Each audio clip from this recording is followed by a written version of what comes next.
As the white smoke rose from the Sistine Chapel, signaling the end of the 2025 papal conclave, the entire world held its breath in anticipation. The new pope has been elected. When Cardinal Robert Francis Prevost, an American of Peruvian descent, stepped onto the balcony of St. Peter's Basilica and declared himself Pope Leo XIV, the entire Catholic world was utterly stunned. Why choose Leo? Why at this precise moment? This is not merely a name, but a seismic declaration, a bold decision that has sent shockwaves through the Vatican. The selection of Pope Leo XIV was not merely a matter of following tradition. It was a strategic decision, steeped in historical and theological significance, reflecting a vision that could unite, or fracture, the Church in an era of unprecedented division. The name Leo evokes the image of a lion, mighty, majestic, and resilient. In the Catholic tradition, the Lion of the tribe of Judah is regarded as a symbol of Jesus, as foretold by the prophecy in the book of Revelation, chapter 5, verse 5. But this title also carries the responsibility of the 13 preceding popes, including outstanding figures such as Pope Leo the Great, Leo I, and Leo XIII, those who shaped the destiny of the Church. By choosing the name Leo XIV, Pope Prevost signals a reign destined to echo with power, yet also strives to mend a deeply divided world. So what does this choice have to do with his predecessor? That would be Pope Francis, the humble Jesuit from Argentina, who reshaped the papacy with his simple lifestyle and profound compassion. And what does that mean for a church on the brink of schism, torn between tradition and modernity? Dynasties are built by kings, but history is written by the people. When Cardinal Robert Francis Prevost emerged from the conclave as Pope Leo XIV, he inherited not only the throne of St. Peter but also a church deeply divided by opposing ideologies. Known as Leo, he showed no fear in the face of towering expectations or lurking political dangers, both within and outside the church. The selection of Dan Sung, a figure synonymous with authority, rationality, and the might of a shepherd, was no coincidence. This makes it abundantly clear that he will not become a passive peacekeeping leader. As the entire world held its breath awaiting the first move of the new pope, one thing became clear. Pope Leo XIV did not come to maintain the status quo, he came to restore order. Dan Sung, Leo, the symbol of strength and compassion. Let's explore the profound meaning behind the name Leo. In the Bible, the image of the lion symbolizes not only power but also carries profound theological meaning. The book of Revelation describes Jesus as the Lion of the tribe of Judah, the one who has conquered sin and death. When choosing Dan Sung, the 14th Leo, Lord Prevost not only positioned himself as a powerful leader. At the same time, this conveys the message that his reign will blend strength with compassion. There must be balance in a world torn apart by war, inequality, and religious division. But Dan Sung, Leo wasn't a name chosen by chance. It inherits the legacy of 13 preceding popes, each leaving their personal mark on the history of the Church. The two most prominent figures are Pope Leo I, often called Leo the Great, and Pope Leo XIII, whose names still resonate deeply in the hearts of the faithful. Who are they, and why does Pope Leo XIV wish to follow in their footsteps? Pope Leo I, also revered as Leo the Great, was the pope who defended the faith and fought against heresy. He reigned from 440 to 461 and is recorded in history as one of the most outstanding popes. This is not an easy title to attain. He was one of the first popes to firmly defend the supremacy of the Holy See, affirming the role of the Pope as the successor of St. Peter. In a time of turmoil, when schismatic sects like Nestorianism and Monophysitism threatened to fracture the Church, Pope Leo I stood firm as a bulwark, steadfastly defending Orthodox faith. But what made him a legend was his confrontation with Attila, the leader of the Huns in 452. When Attila's barbarian army approached the gates of Rome, Pope Leo I alone went out to meet him and persuaded the Hunnic king to withdraw his forces, thereby saving Rome from destruction.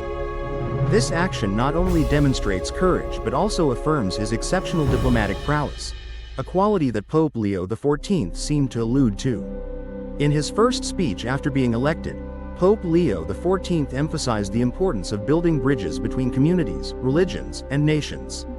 Are you referring to the spirit of Saint Leo the Great, who used wise intellect and courage to resolve conflict? In a world torn apart by geopolitical conflicts and ideological divides, could Pope Leo XIV emerge as a great peacemaker? Or will he have to face modern-day Attilas, challenges beyond his control? If Pope Leo I embodied the power of theology, then Pope Leo XIII, 1878 to 1903, was the pioneer in the fight for social justice. His 1891 encyclical Rerum Novarum is regarded as a historic milestone, laying the foundation for Catholic social teaching. In the context of the Industrial Revolution, where workers were ruthlessly exploited, Pope Leo XIII stood up to fight for their rightful interests. Strive for a fair society where the poor are not oppressed and the rich are not resented. This message not only strengthens faith within the Church but also has a profound impact on labor movements worldwide. The choice of the papal name Leo, becoming Pope Leo XIV, appears to reflect a desire to carry forward the spirit of social reform embodied by his predecessor, Pope Leo XIII.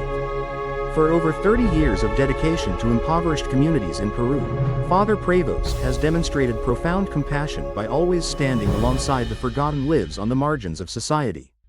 In an interview with Vatican News, he described himself as a missionary, always striving to spread the gospel to the darkest places. Could the 14th Golden Lion title be a sign of a dynasty that will persistently fight for justice and against injustice? And protect the vulnerable as Pope Leo XIII did over a century ago? The 14th Pope Leo and the legacy of Francis, continuity or renewal? To fully grasp the significance of the 14th Leo title, one must consider it within the context of the reign of his predecessor, Pope Francis. The Argentine Pope has brought a fresh breeze to the Church with his approachable and humble leadership style.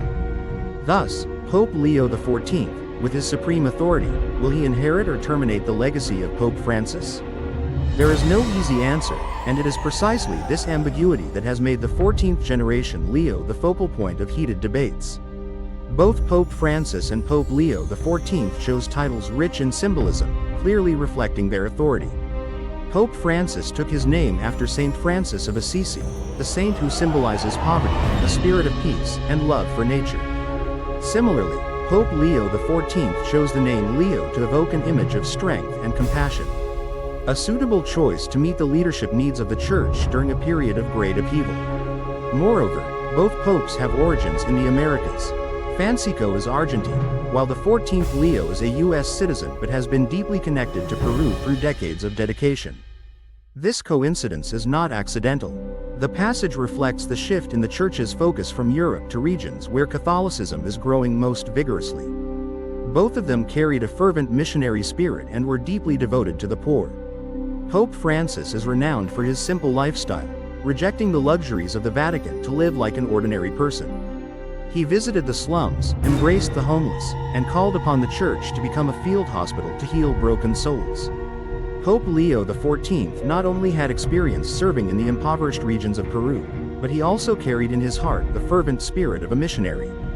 In Christ alone, all are made one. This shows that he will carry on the mission of Pope Francis in uniting the Church and protecting the marginalized. Differences create strength, and that strength is multiplied through unity. However, the 14th Leo title also marked a step of innovation compared to the reign of Pope Francis. While Pope Francis focuses on internal Vatican reforms, such as increasing financial transparency and promoting interfaith dialogue, Pope Leo XIV appears to focus primarily on strengthening unity within the Church. In recent years, the Catholic Church has been deeply divided between conservative and reformist factions. The passage revolves around various debates on topics such as same-sex marriage, the position of women in society, and moral standards.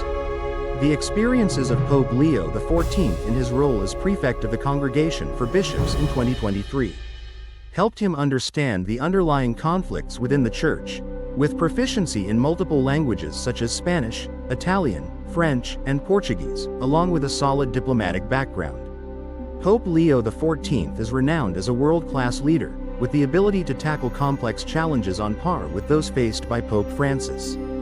By adjusting relations with leading powers such as the United States and China, to build a church that is not only global in reach, but also united in spirit and steadfast in faith. Moreover, the name Leo conveys a much stronger image than Francisco. If Pope Francis is a gentle shepherd, guiding his flock with love and patience, Pope Leo XIV emerges as a majestic lion king, ever ready to roar with valor to shield his flock from all dangers, whether they arise from within or outside the church. The question arises: does this signal the dawn of a more hardline dynasty? Or is this just a way to assert power in a world that is gradually losing faith in religious institutions? Pope Leo XIV, along with the Augustinian tradition, became a bridge of harmony between the past and the future. Another appealing aspect of the 14th Leo title is its deep connection to traditional values. The Augustinian order, where Father Prevost was a member, Saint Augustine, one of the greatest theologians of the Church, left an enduring legacy of unity in faith and boundless compassion. In Christ alone, the countless words of Pope Leo XIV all converge into one. In Illo Uno Unum is not just a sacred quote, but also a profound declaration of power. The Church is united in Christ despite differences in theology, culture, and politics. Saint Augustine wrote, "This is precisely the spirit that Pope Leo XIV seemed to embody throughout his pontificate." Dan Sung Leo not only connects you to the powerful popes who came before, but also evokes the legacy of Saint Augustine. He always considered reconciliation and compassion the foundation of Christian life. When compared to Saint Francisco, who was inspired by Saint Francis of Assisi, we see an interesting similarity. Both popes chose the names Dan Sung and Tram Nhan to express their profound spiritual inspiration. If Saint Francis of Assisi taught Pope Francis about poverty, peace, and closeness to all creation, it seems that Saint Augustine is guiding Pope Leo XIV toward unity, strength, and compassion. This is not just a succession between two papal reigns, but also a bridge connecting tradition with modernity. Between the legacy of Pope Francis and the future of the global Catholic Church, is a revolution brewing around the 14th Leo film? The debates over this work still show no sign of ending. Dan Sung, the 14th Leo Palace, is not merely a symbol, it is like a small flame capable of sparking heated debates. Within the Catholic community, reactions to this decision have been varied. Conservative circles enthusiastically welcomed Pope Leo, as it evoked memories of great pontiffs like Leo the Great. He once steadfastly defended the Orthodox Christian faith. People hope that Pope Leo XIV will bring clear theological guidance and reinforce traditional values. Meanwhile, Reform supporters fear that this Dan Sung incident could signal a dynasty becoming more hardline. It could slow down the reforms initiated by Pope Francis. For example, expanding the role of women in the Church or fostering deeper dialogue with the LGBT community. The election of a U.S. citizen as Pope, despite having spent decades deeply connected to Peru, sparked significant controversy. Some see this as a sign that the Church is truly going global. However, some opinions express concern that Pope Leo XIV could be influenced by internal political tensions in the United States, especially in the context of deeply polarized political parties. Can you rise above political calculations to lead the Church with fairness and compassion, or will you become entangled in ideological struggles? The 14th Dan Sung Leo is not just a name, it's a challenge to every hardship of the era. This esteemed master possesses both theological strength and a courageous spirit akin to Pope Leo the Great. The social reform spirit of Pope Leo XIII and the globally compassionate vision of Pope Francis. With over 30 years of service in Peru, along with extensive diplomatic experience and a solid theological foundation, Pope Leo XIV has the potential to become one of the greatest popes in the history of the Catholic Church. However, there are still many challenges ahead. He will have to lead a church deeply mired in division, amidst a world overwhelmed by chaos. And the great hope from billions of believers around the world. Will Pope Leo XIV become an exceptional leader, uniting the Church and guiding humanity toward the path of light? Will you be swept into the whirlwind of the era, where every choice easily becomes the focal point of debate and dissent, and only time can reveal the answer? Only time will tell, but one thing is certain. The 14th Golden Lion has been etched into history as a bold declaration. A pioneering flag at the boundary between tradition and innovation. The reputation echoes the strength of Pope Leo the Great, the reforming spirit of Leo XIII, and the global vision inherited from Pope Francis. Upon ascending to the papacy, Pope Leo XIV did not merely assume an office. He carried within him a fervent desire for justice, unity, and renewal. But before him lay a stormy future, A church divided by theological conflicts, a world fractured by war, injustice, and environmental disaster. Along with the intertwined expectations of hope and skepticism from billions of devotees. Can this Lion of the tribe of Judah roar aloud, gather the lost flock, build bridges of reconciliation, and lead the church through the darkness? Will the tides of the times push you to the very edge, where every decision could shake the Vatican to its core? The story of Pope Leo XIV has just begun. The whole world is watching with bated breath, waiting to see whether this will be a glorious chapter in history or a daunting challenge at an impasse. What do you think about the 14th Leo title? Could this be the start of a revolutionary era? Or is it just a name filled with expectations in a time of great upheaval?